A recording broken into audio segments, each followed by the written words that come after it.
go. Alrighty then, folks. So I guess we might as well start. My name is Somber, and I'm a My Little Pony fanfic writer, as well as doing my own stories at the moment. I'm most well known for Fallout Equestria Project Horizons and its sequel, Fallout Equestria. Um, but I've also written stories such as Simply Rarity, Broken Record is a recent one that just came out, and a few others floating around on Femfic. And I am also an English teacher, and I love to teach about writing. So, needless to say, when they were, "Hey, Somber, do you want to do something for Second Life PonyCon?" I went, "Well, what's Second Life?" Um, After a very crash course lesson later, where I am still struggling to learn how to sit, um, here I am, and I'm going to be running a workshop today, or sorry, not today, but all of this month on Tuesdays at this time. So what it will be is an opportunity where if you are a writer or a poet or anyone doing written word, you will have a chance to bring your work, to read it, to get feedback, and hopefully, if you're lucky, to meet some folks that might also be interested in helping you with your writing as well. So that's a great thing about this, is that it's not just an opportunity to share your work, it's also an opportunity to make connections. So, in that vein, I have found that it is valuable to talk about criticism and feedback, because something that I've noticed is when people need to give criticism is Why that the they don't heck is that? really know how to do it. Or if they do know how to do it, they may not know the best ways of both giving it and receiving it. For some people, the idea of getting criticism is just unthinkable. That's, oh my God, I would much rather, eat fire ants than have someone look at my reading and tell me that there might be something wrong. So hopefully this workshop will be also a way to break into that and to learn to get through it. There's going to be a number of opportunities for questions. And then when we're all done, if folks have questions about Fallout, I will be happy to answer questions about that. First actual workshop where people will share work 9th next week. Okay. So, without further ado, Somber talks criticism, because anyone that gets as much as I do has to be an expert. And also, I have lousy PowerPoint skills, so you have been warned. Is it going to work? Browse. Next. Aha! I can do the Second Life. All right. So, something to remember is that critique and opinion is not exactly the same thing. And a lot of people tend to think that, oh, well, critique is just people giving me opinions. And, oh, well, if I just tell people what I think, that's the same thing as giving my opinion. But it's a little more complicated than that. Critique is something that is used by creators in order to improve their work, or to improve their skills as a creator. It applies for written work, but it also applies for things like art, like YouTube videos, like avatars. Um, Essentially, if you are going to create something that somebody else sees, you need to know what are things that are done right, what are things that are wrong, and what are ways to improve it, because nobody is perfect whatsoever. So when somebody tells you that they like something or they hate something, that is an opinion. That is essentially them stating how they feel about whatever. Critique is when they give specific examples, and that is stuff that you can use to make yourself a better writer or creator of whatever it is that you happen to create. All right. So, opinion is easy.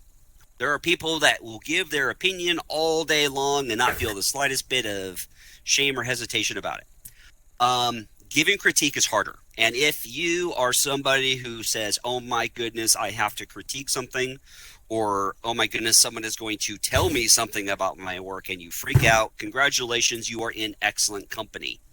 It's something that can be very anxious for people who are starting out. And even people who have gotten a lot of feedback can sometimes be nervous about receiving more. So this is mostly to get people to know how to handle criticism and how to make sure that when you do get feedback, it's something that is useful to, right? Because otherwise, you're generally just kind of wasting time. Okay. Ooh. I'm probably just going to rush right through this at this rate. Because I can't pace anything. All right.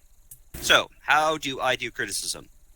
So, the very first step, as it says up there in great big capital letters, is talk to the creator. If you think, oh, well, there's a story posted on FimFic, and I'm going to do a critique of it, and you just throw out a critique, you are essentially giving a very elaborate comment. The most important thing when you are going to be giving serious criticism, like you really want to help a story or you really want to help an artist, is to reach out to that artist first. Because there are creators that are not in a place emotionally, professionally, or maybe just even at that moment where they are going to be able to receive your criticism in a peaceful manner. But by reaching out to that creator, you first show that you are respecting that creator enough to at least, formally ask, hey, do you mind if I give you some tips on your writing or your story? It will also give that creator a chance to tell you, yeah, I'm actually really interested in what you think, or I'm really curious what you think about the characters. So it's the start of a relationship between you and the creator where you can work out how to effectively. Okay? So, very first step, always try to reach out. Now, when we're talking about criticism, not all criticism is equal. A lot of folks like to think that you need to be like Applejack and just blast them with your honest opinion. And the fact is that if you are a starting artist and somebody tells you, okay, I have 19 reasons why this story is bad, you have just killed a writer. They may not be dead, but their writing, their art is probably not going to go much further than that. So by reaching out to that author or creator and finding out what kind of criticism they want, you can kind of work out, on a scale of 1 to 5, what kind of criticism would be best to give. And so the level 1 stuff is just simply they're looking for good things.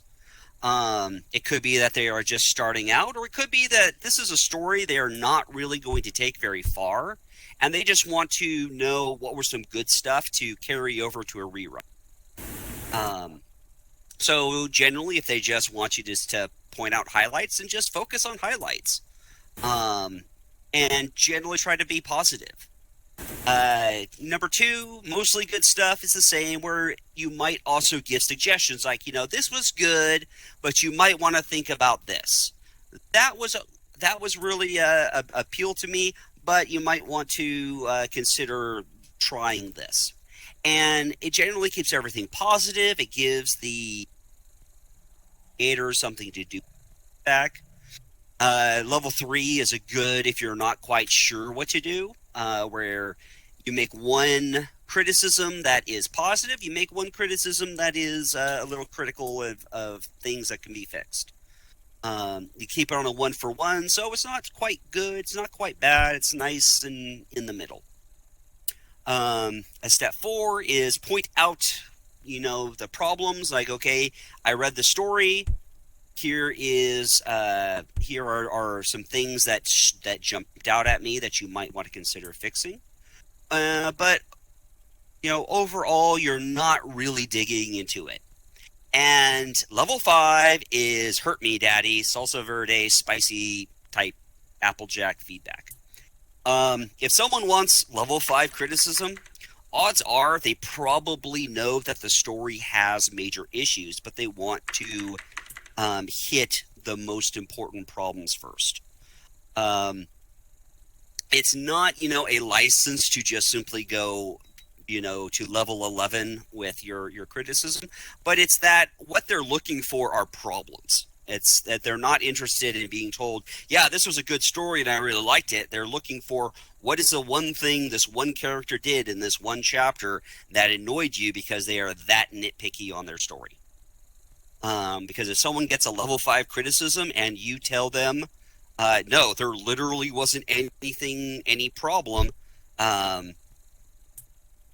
they know that that's a really solid chapter, or that you are just being polite. But that is up to the creator. So when we're doing the workshop, you're going to put on your when you give your reading, you're going to tell everyone what level of criticism you want. Do you want that level 5 where it's just blasphemy? Do you want the level 1 where it's just keep it nice and friendly? Or are you looking for a mix? Okay, so you'll be able to tell people what kind of criticism that you want. Hello? Did I break it? Nope, you're still here. Okay.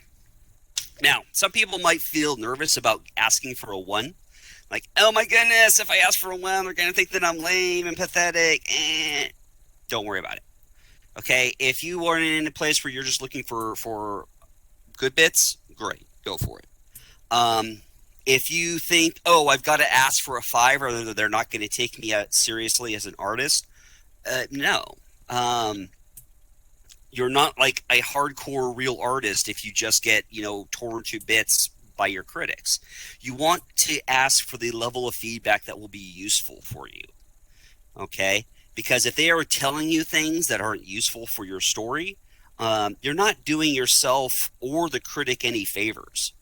All right? So make sure that you are asking for the level of criticism that you want, rather than feeling apprehensive that, oh, gee, they're not going to think highly of me because I'm not being tough enough as an artist. Okay?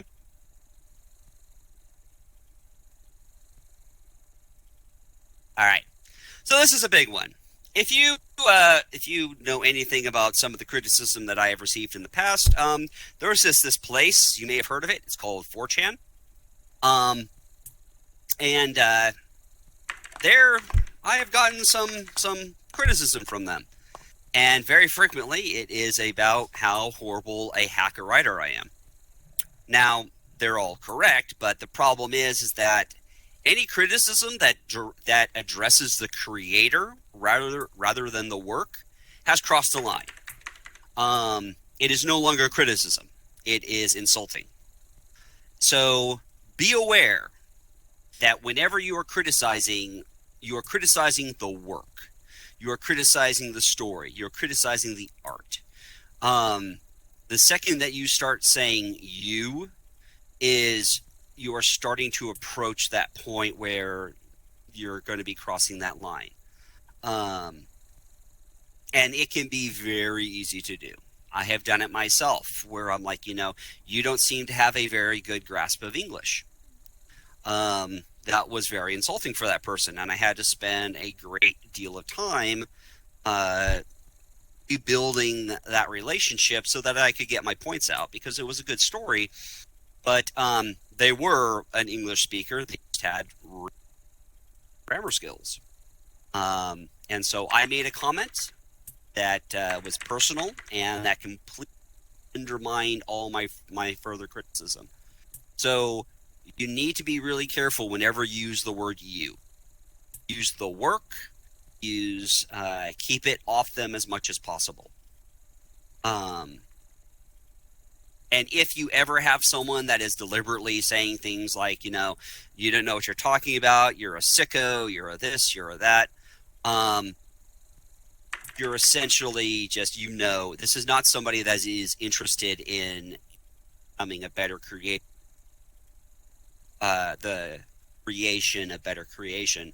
They're just simply looking for a target, and your story gives them an excuse. Okay.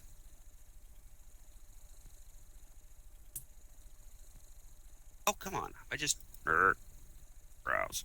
I will figure this out. All right. So actually, before I move any further, is there any questions that I can answer? If you type them out, I can read them. But just about,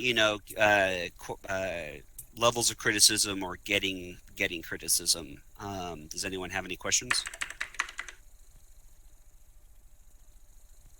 If a story needs an editor, 4chan, what's that? It's a place. It's a place.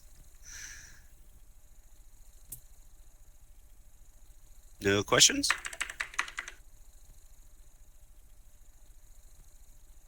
All right. When do you know you've gone too far? All right. So you've gone too far generally when either they tell you you've gone too far, or they just stop communicating with you.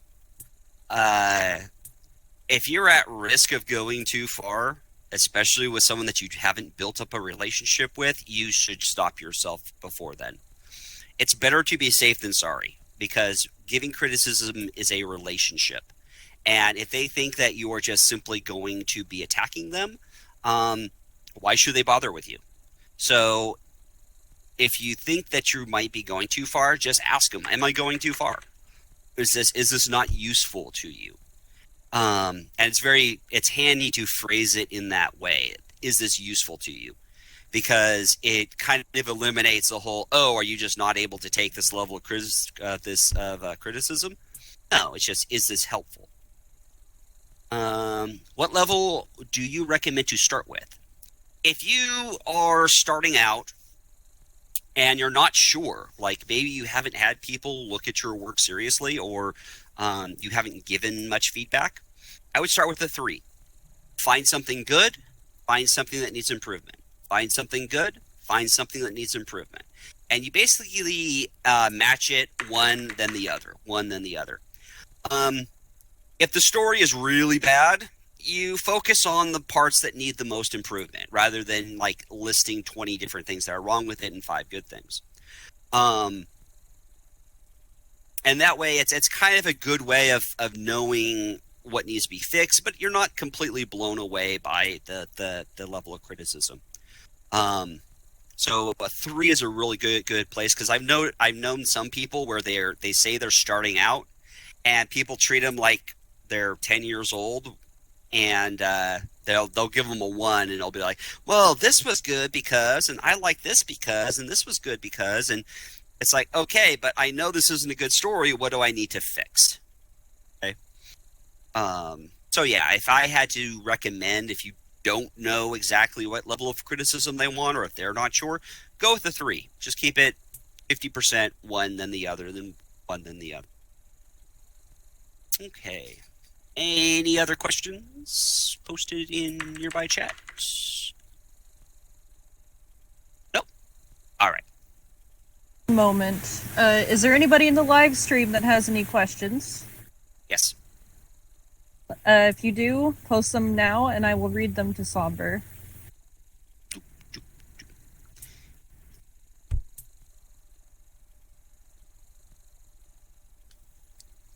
Or for every Ultra piece. Barry had a good one. It appears not, so... Barry Eclair has a good one. The other live stream thing.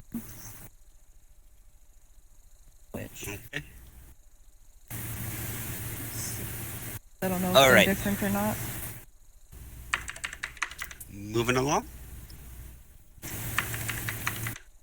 I'll get back to the questions if I see any.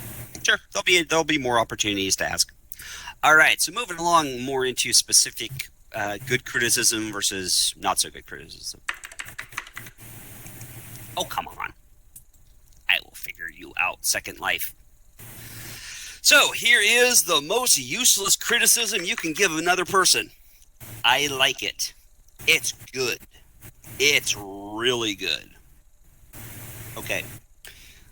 This is useless because they are not specific, and even worse, they can be taken as insincere. Oh, what's up?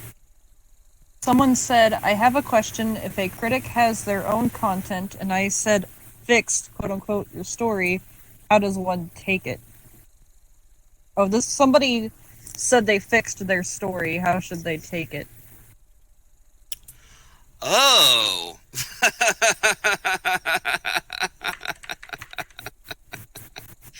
Okay. Let me actually sit on that when we get to suggestions, because that's a good question, and I have honestly been guilty of that crime myself. But it's actually a good question. I'll answer it in a second. Okay. So anyway, when we're getting to useless criticism is generalities, especially when they're politely, positive. Even telling me something like I don't like it lets me know that there is a problem. If someone tells me I like it or it's good, well, I don't really have anything else to do with that. And what's worse is I don't know if you actually read it and you're sincere, or you didn't read it and you're just simply giving me a response making me think that you did. So try to avoid I like it, it's good, it's really good, because it's not useful feedback to get beyond just a thumbs up or thumbs down. If someone is asking for just like a response, okay. But if they're looking for criticism or feedback on something, try to avoid it. Is it going to work? It's going to work. Kokuma also had a question. She said, I personally see that criticism is not truly criticism without some form of suggestion on solution. How do you feel about this? Boom! It's up here right now. So. And there's apparently a question you missed in nearby chat after this one. Okay. I'll do a round of criticism once I get past this. So, or sorry, a round of questions. So when we're talking about criticism, it should always be specific reasons. I like it when blank happens. It's good how blank. It's really good because blank. And the reason is that when you are specific, what you are telling is, one, you're telling the reader that you actually read the story. Believe it or not, you have lots of people that will just throw out compliments and they have not actually read the story very closely. They're just giving a response as kind of a thumbs up of, yeah, this was good. Specifics tells the reader or tells the creator, one, how closely are you paying attention? And two, what really needs to be fixed? Because when you are giving those specifics, they can work with it. Just a vague generality doesn't give them anything to deal with. Even if the creator disagrees with you, giving the specifics allows them to do more than just simply reject your feedback offhand. Okay, so actionable criticism versus suggestion. So whenever you are doing actionable criticism, this is feedback that the creator can use. It's like, here is something that I read in your story. It is something that I think you might consider to improve it. And the creator can decide, okay, yeah, they're right, I should do this, or no, they're not, I can't do that. Okay? Suggestions are very frequently opinions that are dressed up as criticism. And they're only useful when the creator can use them. And I'm guilty of reading off my own PowerPoint. I apologize for that. So what will very frequently happen is that you'll read something and you'll have an idea of how to fix it. Now, that idea that you have of how to fix their story is your idea.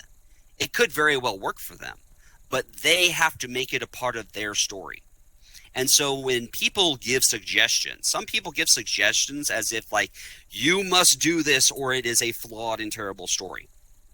Well, it's not your story. It's their story. Unwanted suggestions can very rapidly imply that you can write the story better than the author. And this is why I said the question about, oh, I fixed your story. That is a really arrogant statement to make, because you're essentially not only saying that the story that they created was flawed, but that the creator could not fix it and that you are better than the creator because here is their fixed story. So it's not exactly useful criticism. I have done it myself. I didn't mean to, but I read a story and I didn't like how they ended it, and I wrote rewrote the ending the way I thought the ending should be. that was bad on me. Try to let the creator create. Try to let it be their thing, because you don't actually know what the whole story is unless this is a finished story and it's completed. You don't know the story that is in that creator's head. You don't know the art that is in that creator's head that they are trying to get out and can't. Or they're trying to get out and they're not doing it as effectively as possible. So be careful with suggestions. Not every creator is going to be in a position where they can take creations. Some may not have the education to be able to implement what it is you're suggesting. And it's a very quick way to turn off a lot of creators, specifically if they are starting out. Now, if this is a creator that has been working with criticism and feedback, and they're after those level 5 reviews, suggest away. Go for it. They're probably in a point where they can take and discard suggestions. But if there is someone that's looking for like a level 1 or a level 2 or even a level 3 amount of feedback, try to avoid them. Okay, unless they ask for it. If they say, "I don't know what to do with this character," suggest. If they say, "I don't know what to do in this scene," suggest. But only when the creator has admitted, please tell me ideas to fix this. Okay? Oh, come on. All right. Is the PowerPoint fighting you? I keep clicking next and it just closes the box. So, I don't know. All right. So here's something that both creators and critics need to know, is that not all critique is useful. You can tell a person, hey, you have this character, and this is what I like about the character, and this is what's not working for the character, and this is what I think you should do with the character, and you can be very sincere and in-depth and detailed about what they should do with that character, and you will not be able to do anything because it is your story. And their suggestions or their criticisms just simply are not something that you can act on.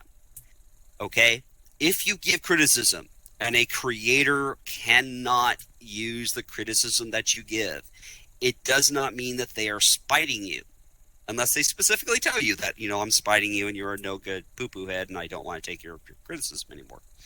Not all criticism can be useful. I have been told many times, you should have this character do this thing, or you should have this happen, or you should have that happen. And it's like, well, thank you very much. I'll try to keep that in mind.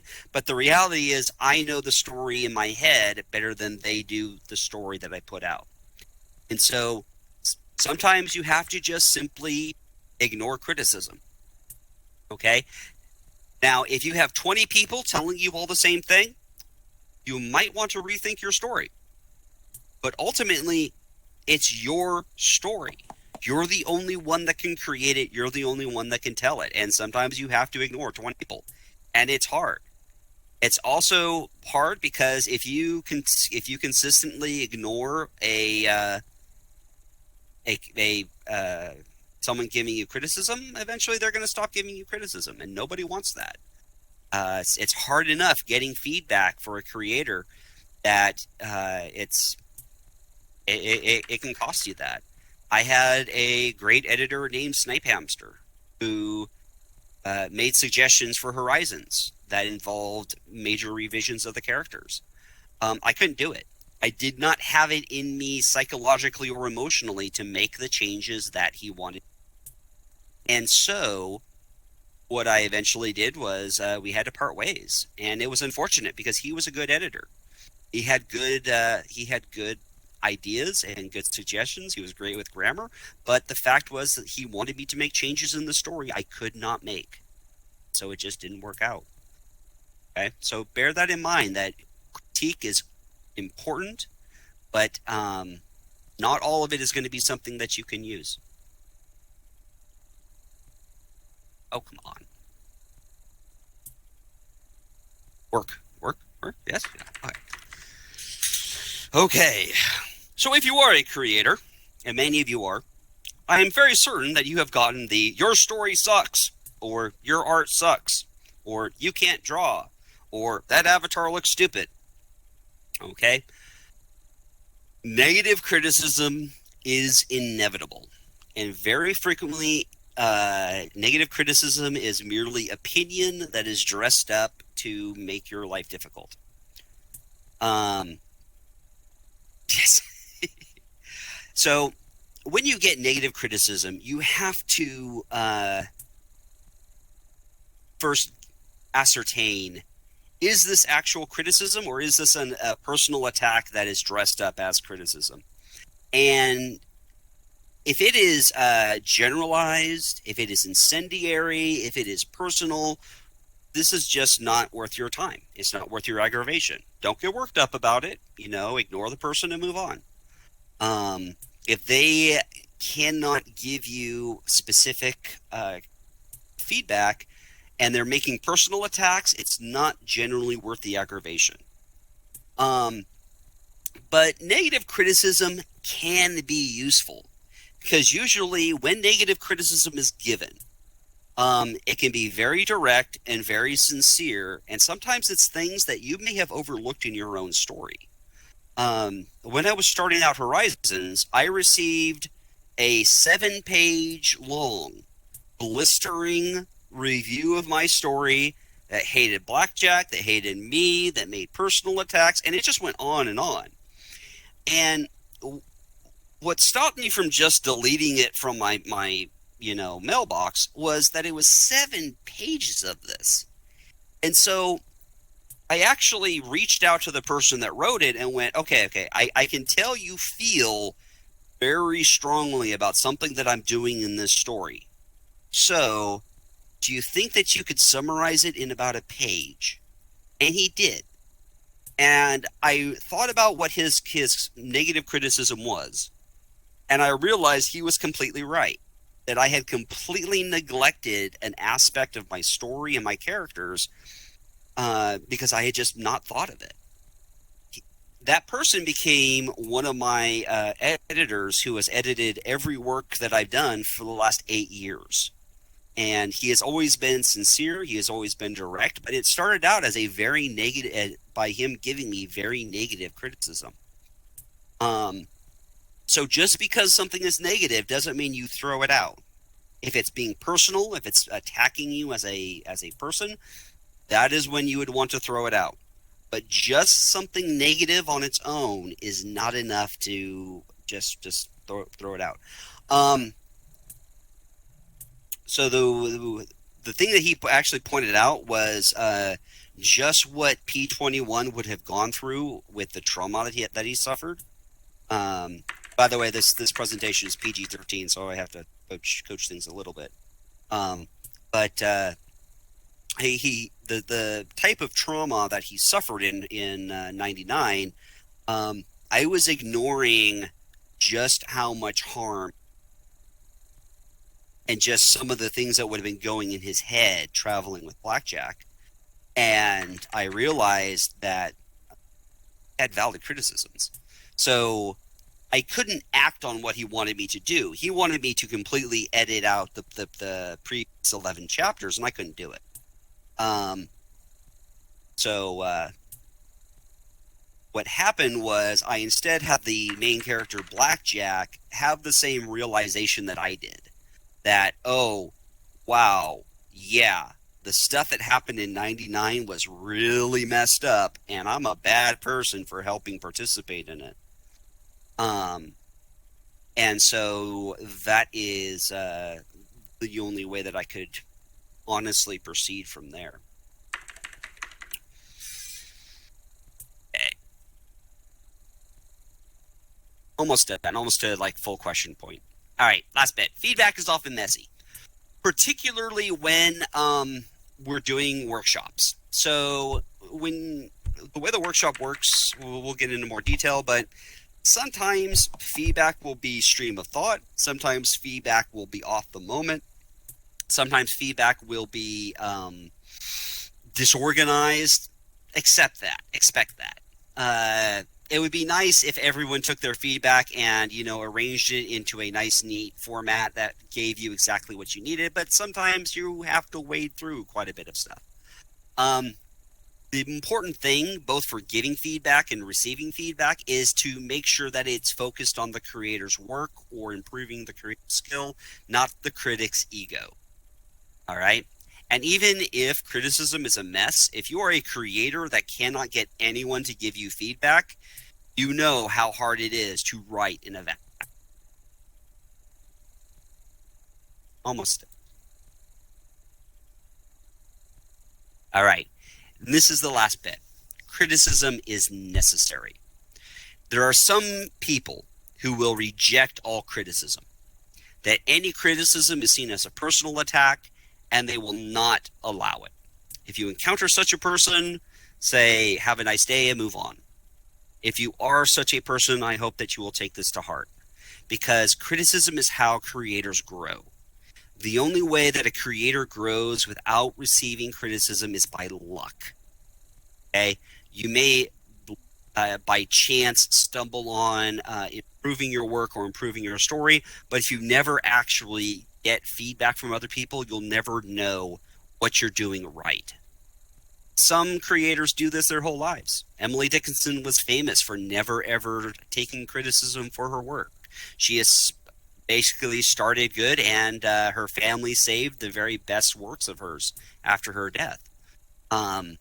But as a creator, you need to kind of learn how to take this criticism in and how to make it work for you, because nobody is perfect. I am not perfect.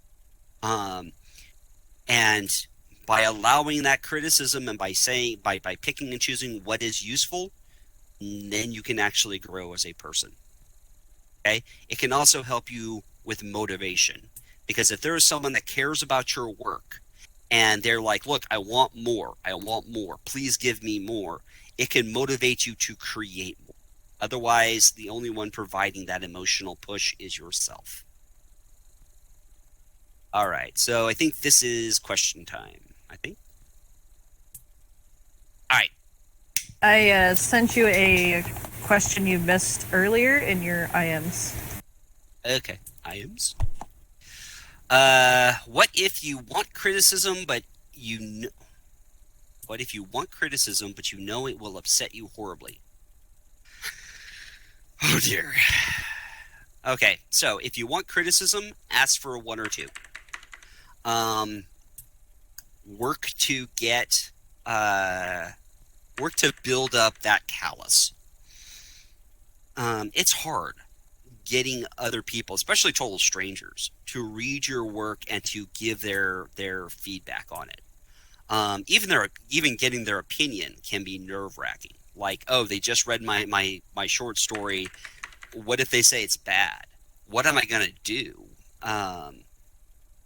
It can be really anxiety provoking. So if you feel that criticism is going to upset you, ask for just positives. Just say, look, I'm starting, and if you feel like you need to justify it, fine, but make sure that you keep it focused on the kind of criticism that you can handle. And if that's just positives, fine. If you are trying to critique a story and they've asked for only positives and it's just horrible, sometimes you might just have to fluff the writer's ego a little. Have something to say, like, look, I can tell that you're trying really hard with this story. I can tell that this character is kind of going to be this character, and I like that, as it's the kind of character that I would like to see more of. Comments like that can kind of help the creator build up to where they can get more specific criticism. Sometimes it's just simply giving them enough to write the next story or write the next chapter. If a creator quits, no, they don't make anymore.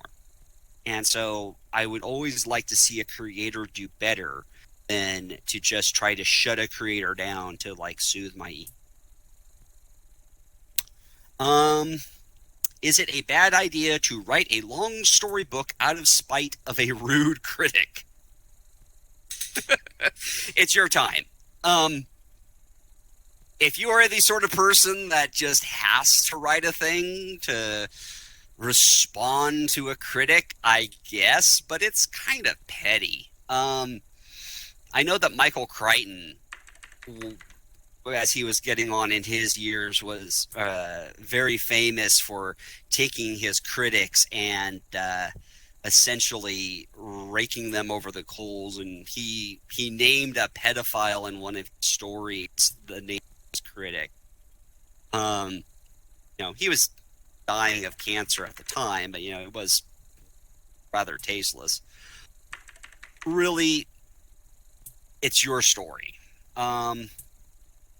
If you're inspired to write a story out of spite, well, at least make it a good one. But yeah, it's your time.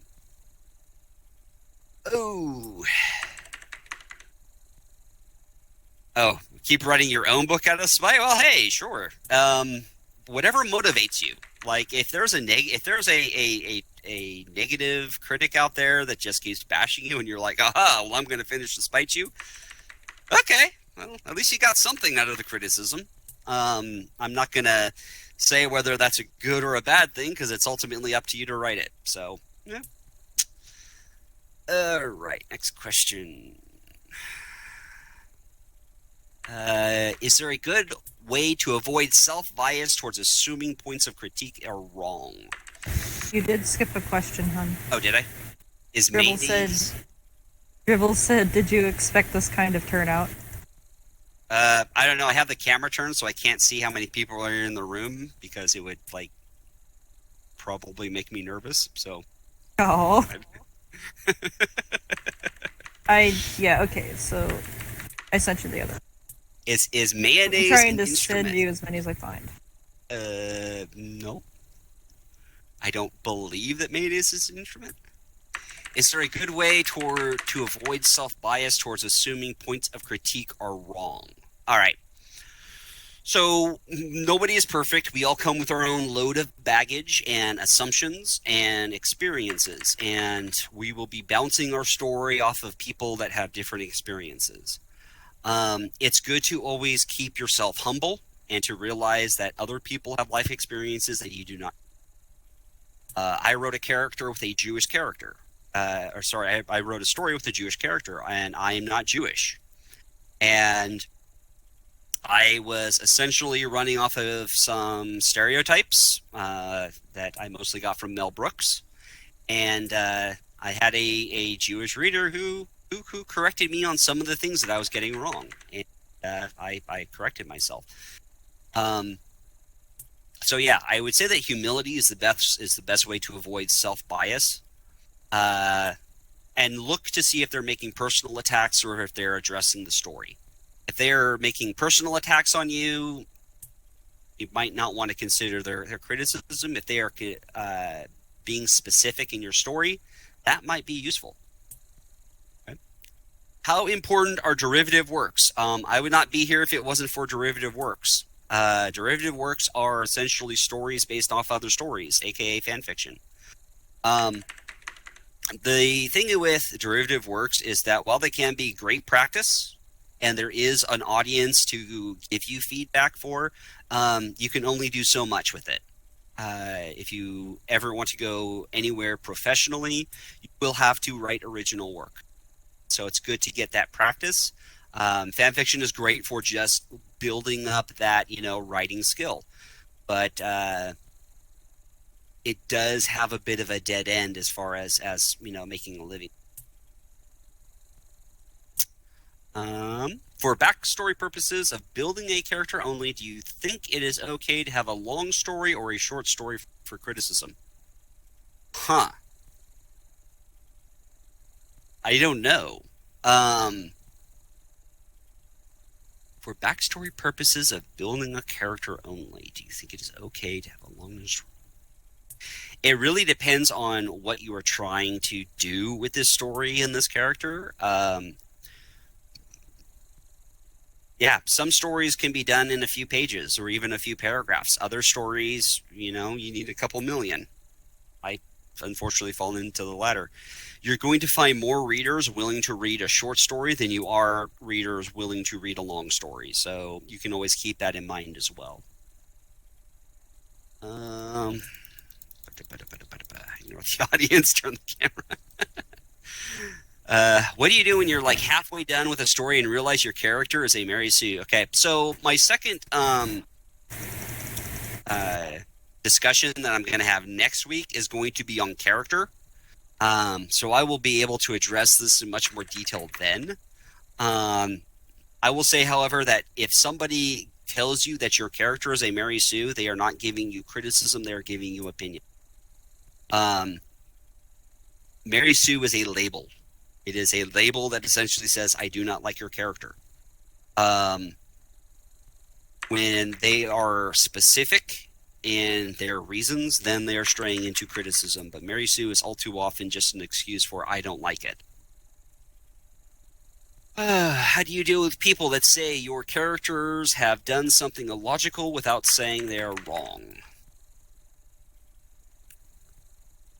I would ask them to please be as specific as possible, because they may be seeing something that you don't.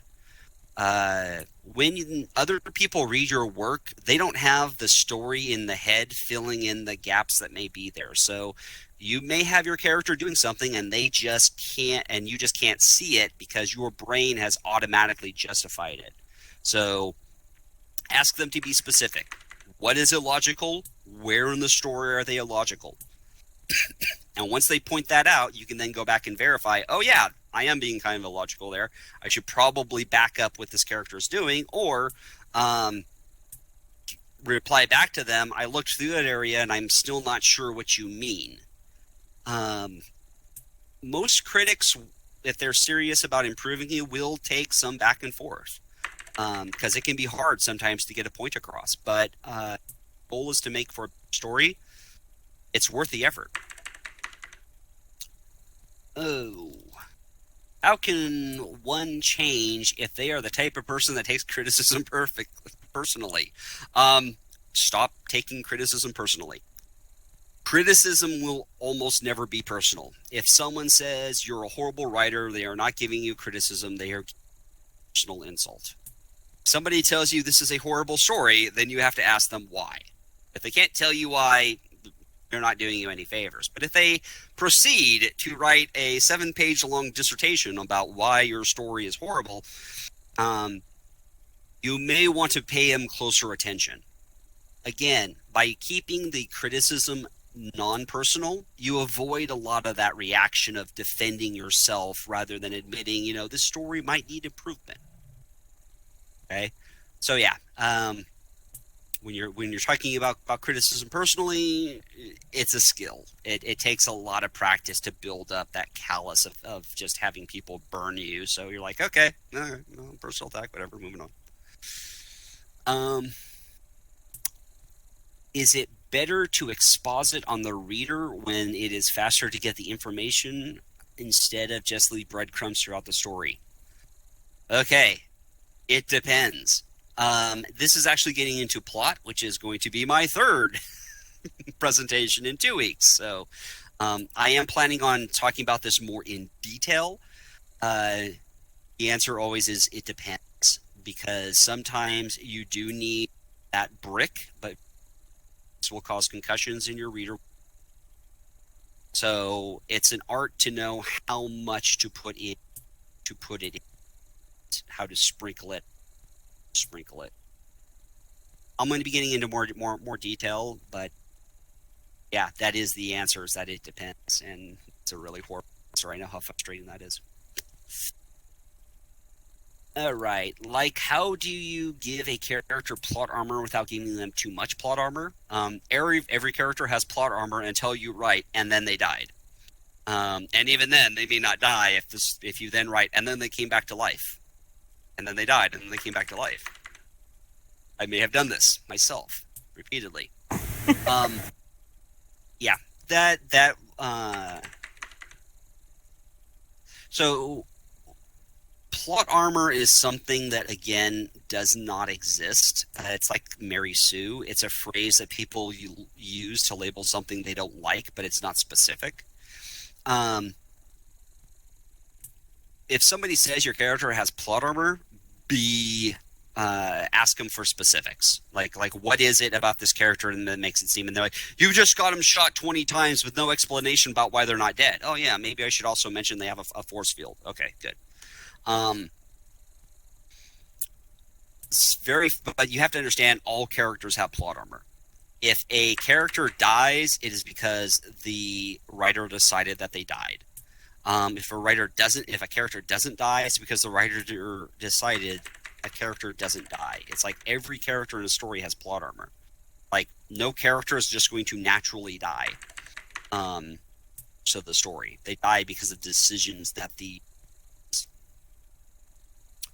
let me see, Pipers. There are a couple in there that you skipped. Whackjack 99. Is it better to write chapter by chapter, which I mean writing then uploading, or is it better to write it all out, edit it, and upload it? The answer is whatever it takes to get the darn story out. If you do better writing sequentially and getting feedback sequentially, do that. That's a serial publication. It is becoming more and more common with online publishing. More and more readers are accepting it, and it gets you to the end of your story, by all means. Something that writing serially does, though, is that if you make changes, it can cause a huge headache. You may have to go back through every single chapter that you have previously published to make fixes. And you may think, oh, that's not a big thing. But in the course of Horizons, I went back and edited chapter 1 and 2 to tighten up the language and the descriptions a little bit. And in the process of doing so, I left out a mention of one thing that happened, I believe, with EC 1101. And it was just a small thing. It was like 2 sentences. But Hines went through and he found 36 places we had to change because I made that alteration. And then, after we made those, we then went through and readers found another 30 or 40 places where the changes that we made to that initial change had to be changed.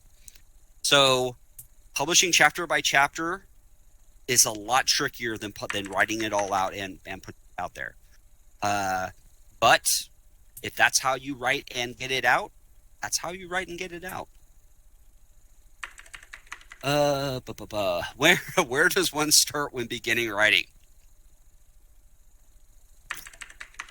Oh dear, you asked the question. Where do I start my story? The answer is at the beginning, and then you finish. There is no good answer to this. The reason is that if you can have a story that starts at the very beginning, goes to the very last moment, and is an entirely dull experience. But then you can mix it up and tell a story achronologically, where you tell some of the last things first, and it leaves the reader wondering, wait a minute, how the heck did this crazy thing happen? And that carries them through the story.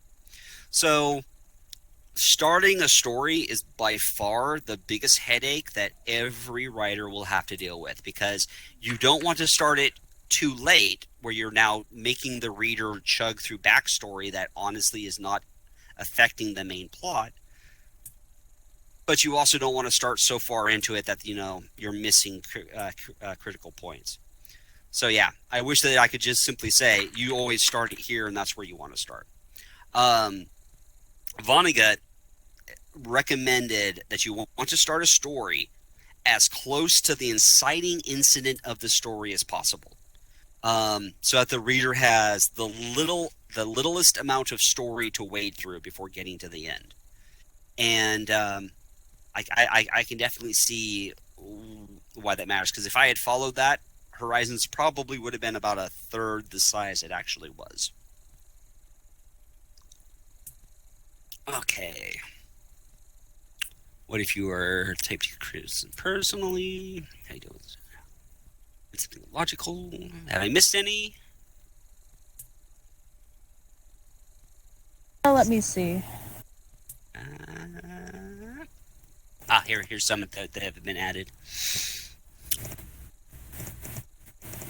Are there right ways and wrong ways to implement plot twists? Yes. Yes, there are. See The Last Jedi for details. So here's the deal. When you are telling a story, the reader is going to have expectations. By the way, this is week 3, so, I am going to talk about these more in detail later. But the reader is going to have expectations, and so what you are going to want to do is very deliberately manipulate those expectations to give an experience. You do not want to do it all the time, because then the story becomes incoherent. And very frequently, that is kind of the idea of, oh, hey, I need to go and just throw in as many twists and turns to keep my story as unexpected as possible, and you end up with a hot mess. You want a coherent story, but you also want to make sure... Yeah, I think I'm just going to answer the questions, Piper. I've got people talking at me. But you want to tell the story as coherently as possible.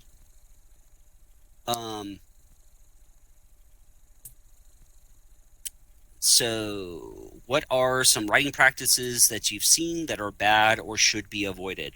This will get more into when we talk about character, but the character standing in front of a mirror and describing themselves for 3 paragraphs.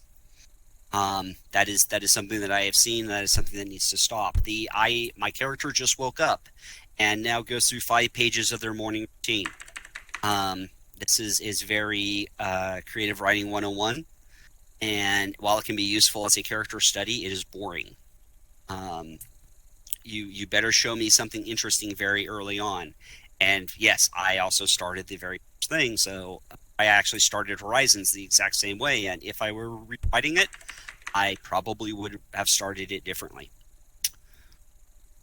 How do you drop foreshadowing subtly so that the more astute readers don't catch on? You nestle it inside paragraphs. One way is you can do red herrings. I don't like that because red herrings can turn into unresolved threads. So essentially you throw out things that appear to be foreshadowing, and the reader's like, aha, I expected this person was going to die because of this thing that you told me. But no, it was really a distraction from this other thing that was going on. That can work. Other people will try to put it in, sprinkle it in other details, and other people are like, I will foreshadow everything, but I'm going to be mixing it in all over the place. So if you read really closely, you should be able to expect what's going to happen next.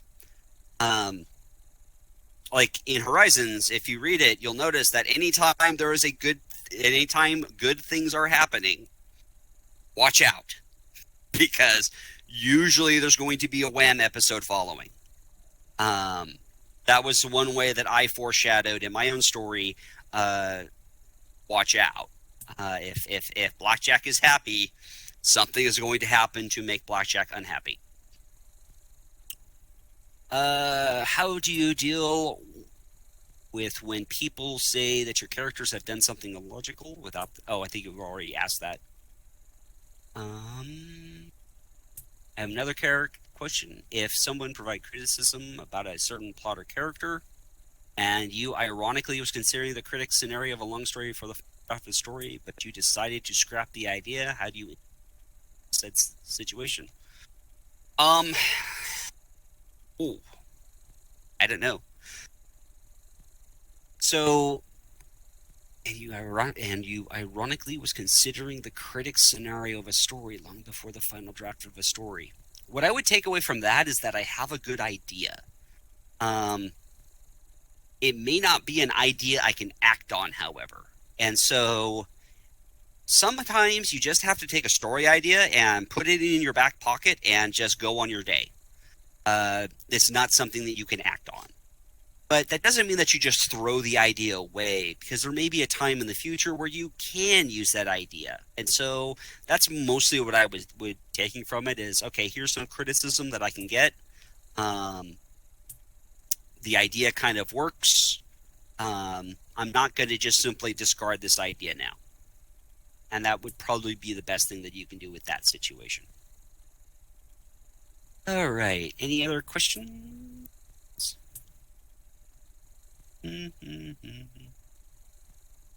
Does anybody in the stream have any questions? Have we missed any at all? I may have missed a few. What I'll do is let me get through the last bit of questions on the workshop, and then I will just simply answer all the questions anyone can want. All right. So the next little bit is going to be on the workshop that is going to be happening over the next 4 weeks. Of course, you're not going to work. You never work.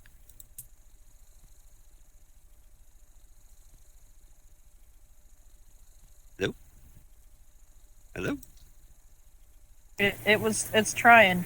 It's trying. There you go. Okay, sorry. I need to be patient. You can do it. Here, let me ask a question. Let me answer. Did you ever ask anyone about a certain character, have to react as character you don't know what to do with? And oh, it's up. Yay! Okay, I'll answer this in a little bit. So here's the way that the workshop is going to work. Starting next week, we'll meet up here and have a little talk about story, character, setting, and rewrites. And it will let anyone who might be a little bit late catch up. Once we're done, folks are going to break into groups of no more than 5. And you're going to have up to 10 minutes to read. Now, you don't have to use the full 10 minutes. You can use 1 minute if you need to. But you will have up to 10 minutes to read what you need to read. And that may seem like a long time, but frequently I've seen workshops with 5 minutes, and you'll get to a really important part, like halfway through a chapter, and just not be able to get it out. So this workshop is going to aim to give you enough time to read to get that first chapter out, get that bit out.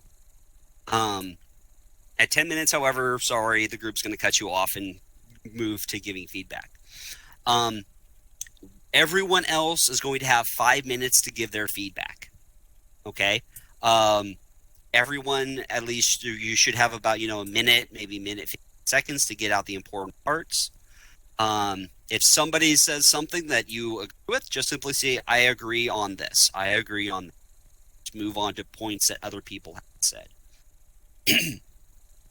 When all of the time is done, any time left over, you can go into deeper elaborations. You don't have to just, scatter if you want to hang out and talk some more about things that you didn't have a chance to do it. But that's the general format of the workshop. Aha, it worked. So make it real clear what level of feedback you want. 1 is all good, 3 is 50-50, 5 is all problems, and if you're not sure, go start with the 3. Decide if this is what you're comfortable with. If you are shy about reading, you have to read this.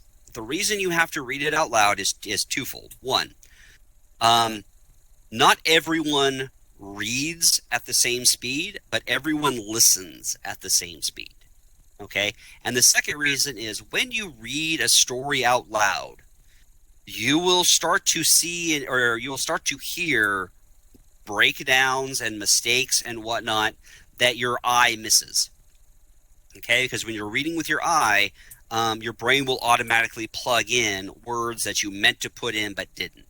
But when you are forced to read it out loud, you will actually hear those mistakes, and that will prompt you to stop and go, uh-oh, this is a problem, I need to fix it. Okay? Now, if you are not comfortable with reading, you don't have to. If you can find someone that will read it for you. Okay? Maybe someone in your group who's willing to read, that's always awesome. It may, however, you may need to get a friend to ask to read it for you. If you're reading somebody else's work, please be respectful. Get through the 10 minutes or as much time as you need, and then you'll get your feedback. But it's really important that it's read out loud. I've had people say, well, why can't I just simply give them a link and have them read it for 10 minutes? And the answer is simply they just don't read the same speed. If you're comfortable with it, you can provide a link to your story on Google Docs with the comments enabled. And this will allow for two things. One, they may be able to give you a hard copy of suggestions. And two, they can also follow along if your reading is a little bit hard to understand, so they can actually see what you're reading without getting too confused by it. Okay? So as a reader, I know there's some people that are just like, I don't want to read in front of other people. It's like, sorry, you have to have someone read it. Doesn't have to be you, but somebody has to. Come on. I sent you a couple of questions that were missed. No. Okay. You can do it. Okay. Wait. No. Back. Nope. Forward. All right. If someone reads a story that's interesting and you'd like to help them with it more, there's nothing to stop you. Wait. Is this right? I think I'm missing a slide. Okay.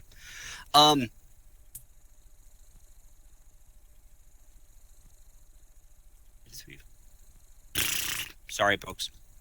Anyway, so if someone reads a story that's interesting and you'd like to help them with it more, there's nothing stopping you from swapping Discords. Finding a person that is willing to give you their time to improve your story is priceless. It is solid gold. And I actually worked out, if I had to pay for the kind of feedback that I got on my writing, it would have been about $250,000 if I were to hire someone to give me that level of feedback. It is incalculably precious to be able to get that kind of feedback. Okay, and even if they don't always give you the best criticism, it's something. Okay. So always try to keep that in mind.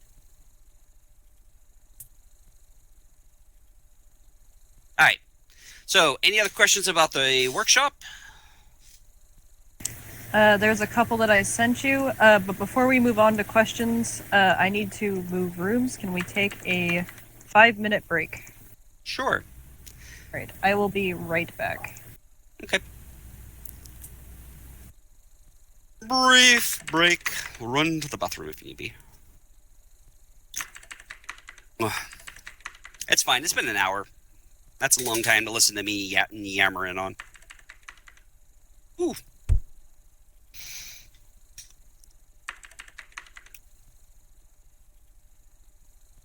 Oh God, let me see how many people are here. Okay, I think I broke. Wow, that's packed. Okay. That's a lot of folks. Don't worry.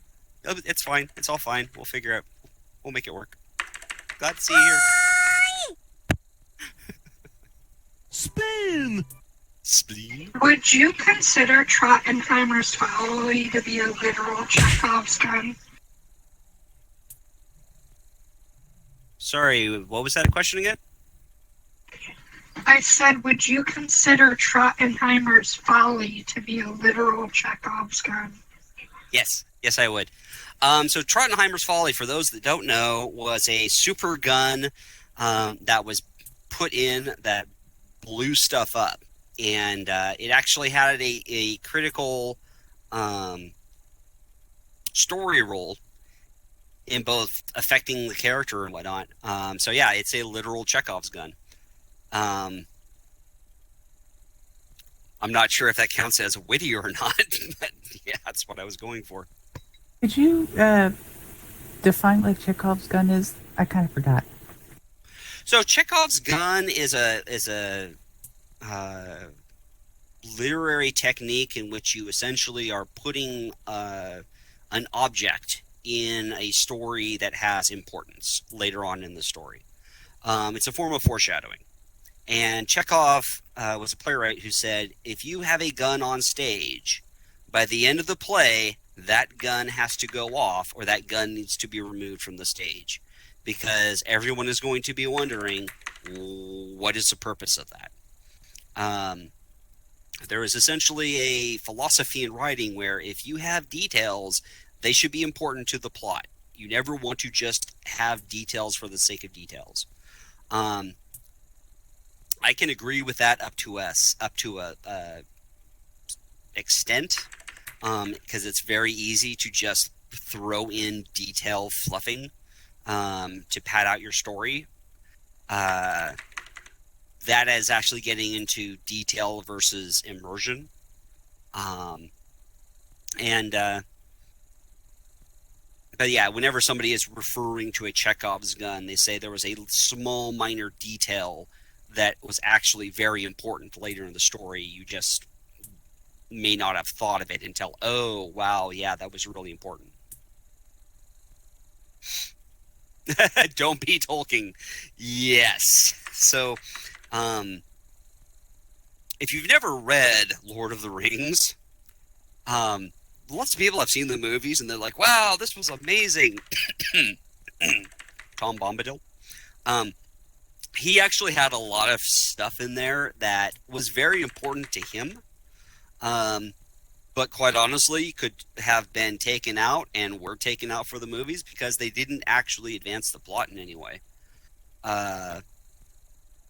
So yeah, you want to have, you want to be respectful of your reader's time, because your readers is giving you their time when they're reading through their story, when they're reading through your story.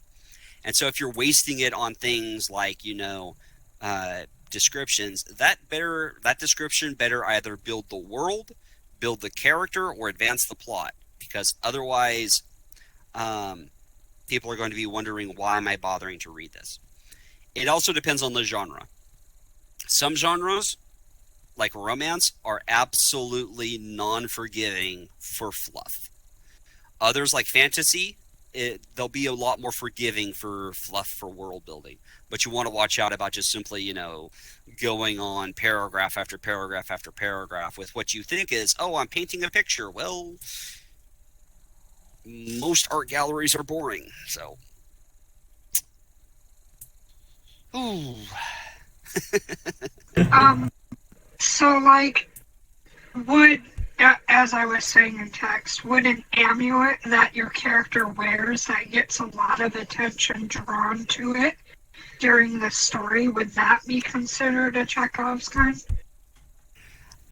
It could. It depends on how you use the amulet. If you simply say that everyone just seems to be attracted to this amulet, that would be a bit weird. If it's like a beautiful amulet, or it glows, or it plays this weird ethereal music or something, that kind of tells the reader, yeah, there's something off with this amulet, and maybe you should pay attention to it.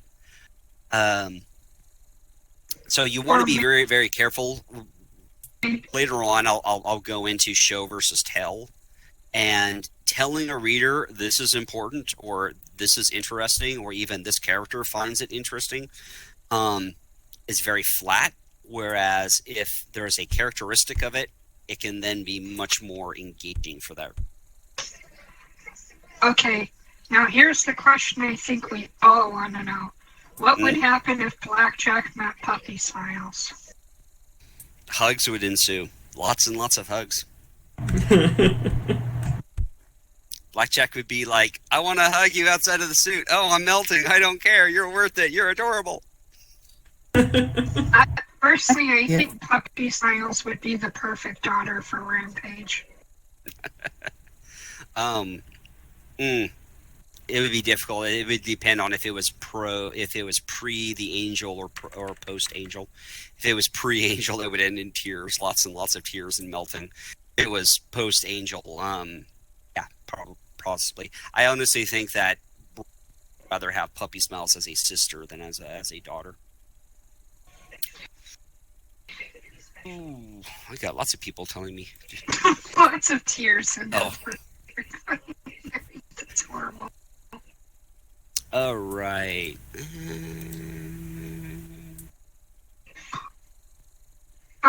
Sorry, I know I'm asking a ton of questions. It's fine.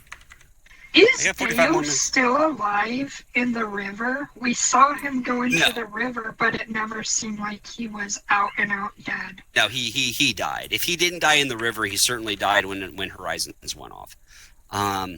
Which Horizons was essentially a massive magical mega nuke that just vaporized an entire city.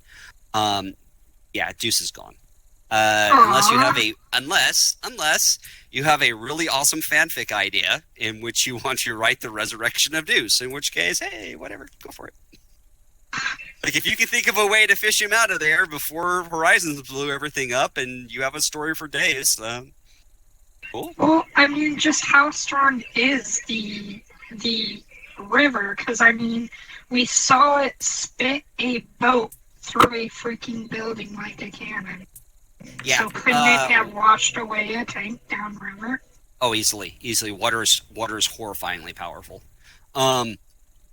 Mostly because water is dense and heavy. It can easily, with something the surface area of a tank, it would definitely wash them away.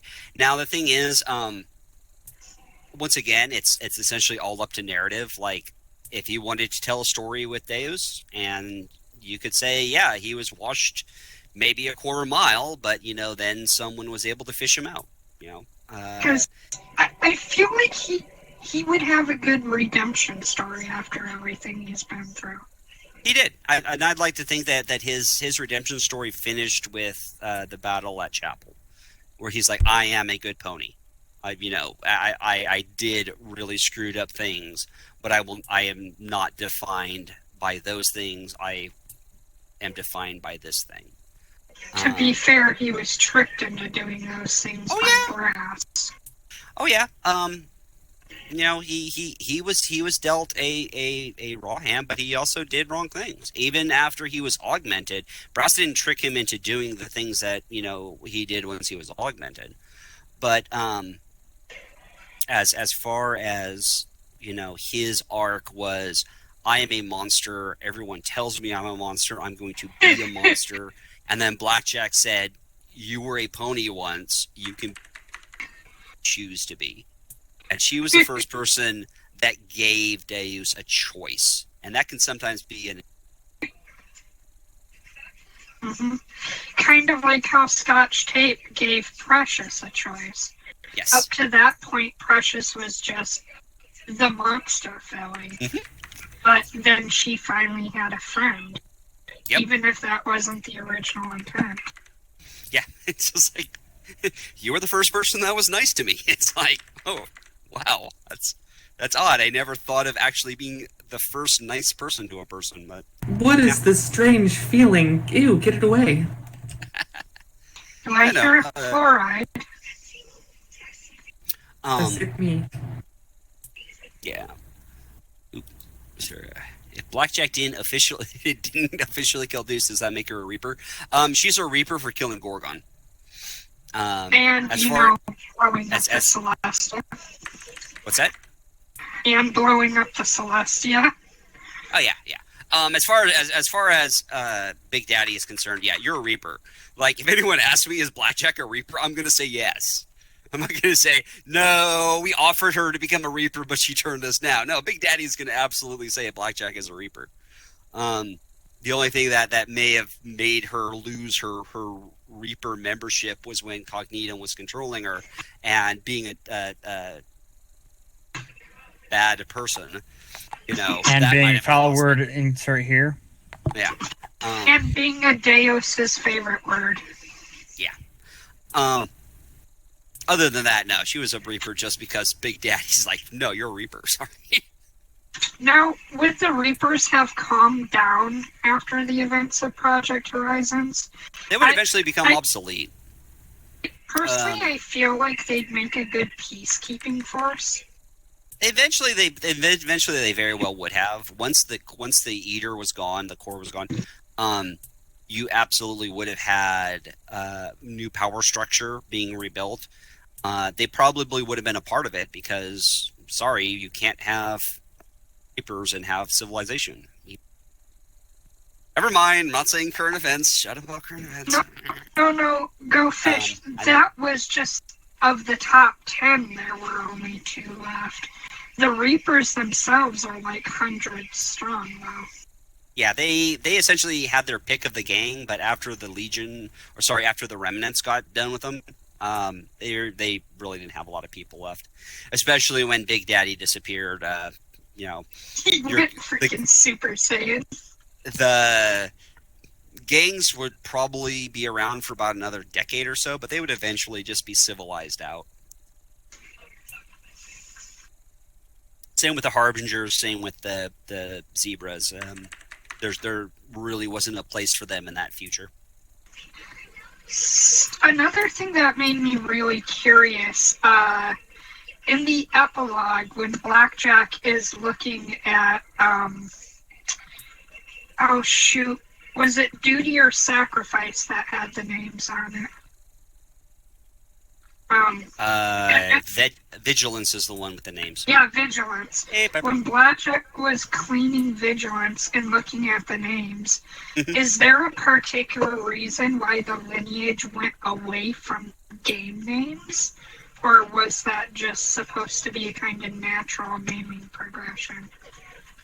It was supposed to be a natural naming progression. Basically, older generations didn't quite know what the younger generations were referring to. So that was kind of what was going on with that. They're both technically immortal. Welcome back, Peeper. Hello. And with the destruction of the Phoenix Amulet, should we assume that Peppermint is now a regular mortal filly? Yep. She gets 1 life. And I was always tempted... Oh, stop it. I was always tempted to write the story of Rampage as just a regular kid, where it's like, I am not going to, rapidly grow up. I am not immortal. I am not going to magically heal every boo-boo. This is terrifying, but it's also exhilarating because now my life actually matters. I was kind of hoping she would show up in Homelands with the Philly crew. Unfortunately, no. Given that it's 200 years later. So anyway, we'll just go on to the full Ask Me Anything about Project Horizons or Homelands or anything else. And by the way, thank you. I hate PowerPoint, but it's sometimes the best way to have a visual. Right. What am I doing? How do I turn? Ah! You're pressing E. Okay. It's all good. Did I miss anything important? By the end of this month, you will Just a have few learned how to little work questions. SL. Just some random questions, Peeper. Some related to writing, some related to PH. This is Did pretty you much now the... see Lamps' question? He wasn't able to I hear your answer. I did not. I sent it to you. I still have a question about Trondheimer's Folly Blamp. that has yet to be answered. We will get to them in due Did time. post it. Hang on, we're trying. There's a lot of questions. You're probably gonna have to re-ask it, unfortunately. Night Trotter, I feel like this is a bit of a silly question, but are you allowed to bring a work of fiction you have that isn't pony focused? Yes, absolutely. You can bring whatever. It is your 10 minutes to read a story. If you have 3, short stories that are 1 page long and you want to read 3 stories, do. It does not have to be pony related. It just has to be 10 minutes. What is your favorite delivery vehicle for exposition? I was just curious. So what I like is generally an entire logistics train of exposition, where it just is giving you a constant stream of exposition and stuff. I don't like big chunks. I don't like. I like giving a steady stream of exposition. But usually in such small amounts that you don't realize how important it is till you get to those moments. Makes it very easy to smuggle in a Chekhov's gun. The trick to that is making sure, however, that you are not simply dumping a ton of fluff. So.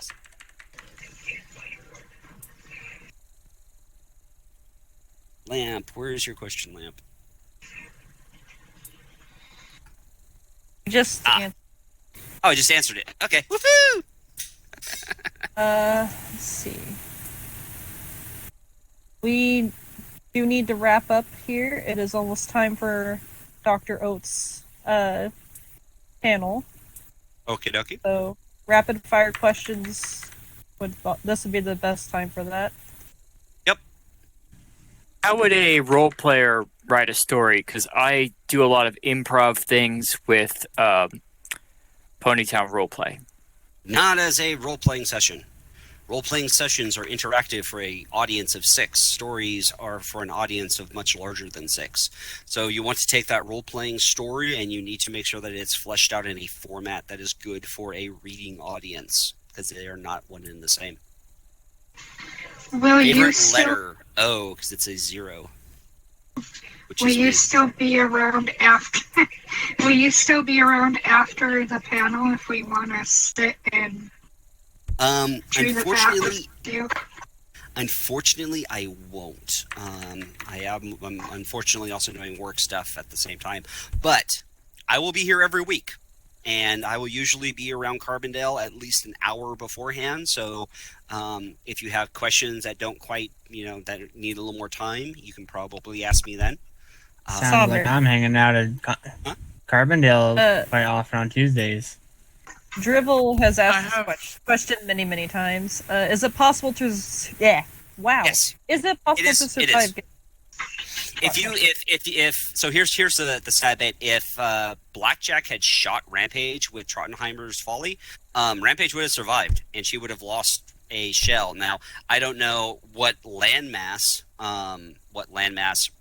Rampage would land on, but she would still survive the experience. So theoretically, Would it be possible yes. for a pony without a Phoenix Talisman? It would have to be one heck of a good reason. It's Or essentially being hit by a Maybe they nuke, weren't the so- target. Maybe, if they were next to the shot, would they be able to survive, even if they were severely wounded? Who knows? The weapon did use a small field to help prevent, protect the shooter, but everyone else, would be exposed to it. So, yeah, it would be quite a thing to survive Trottenheimer's Folly, but I suppose it could be possible. I mean, if it didn't hit you directly but fired past you, would you be basically red goo? No, because it doesn't radiate. Because the way that it works is that it doesn't radiate a lot of energy. Most of the energy is going along in the same direction, and by the time it starts to spread out, it's usually out of the atmosphere, or it's essentially vaporized so much mass that it has essentially liquefied whatever it's going to shoot. Like when she shot the Celestia, there is now a geological well that has been drilled into the crust of Equus under where the Celestia was that was left by Trottenheimer's Folly. Like geologists 100,000 years later will be able to dig it up and go, what happened here? That deal? A drunk mayor who was blind happened. I have a couple of questions. Unfortunately, Piper needs to tell me something. The stream is about to go down. The people in the stream just wanted to let you know that they really appreciate you and love you, and they just they say thank you. So thank you for putting up with me for 90 minutes, because oh my god, that is way too long to listen to me talk. No, it's not. You keep going. Encore. I've been listening to your story from Visual Point for over a month. What you do is worth the time. Thank you.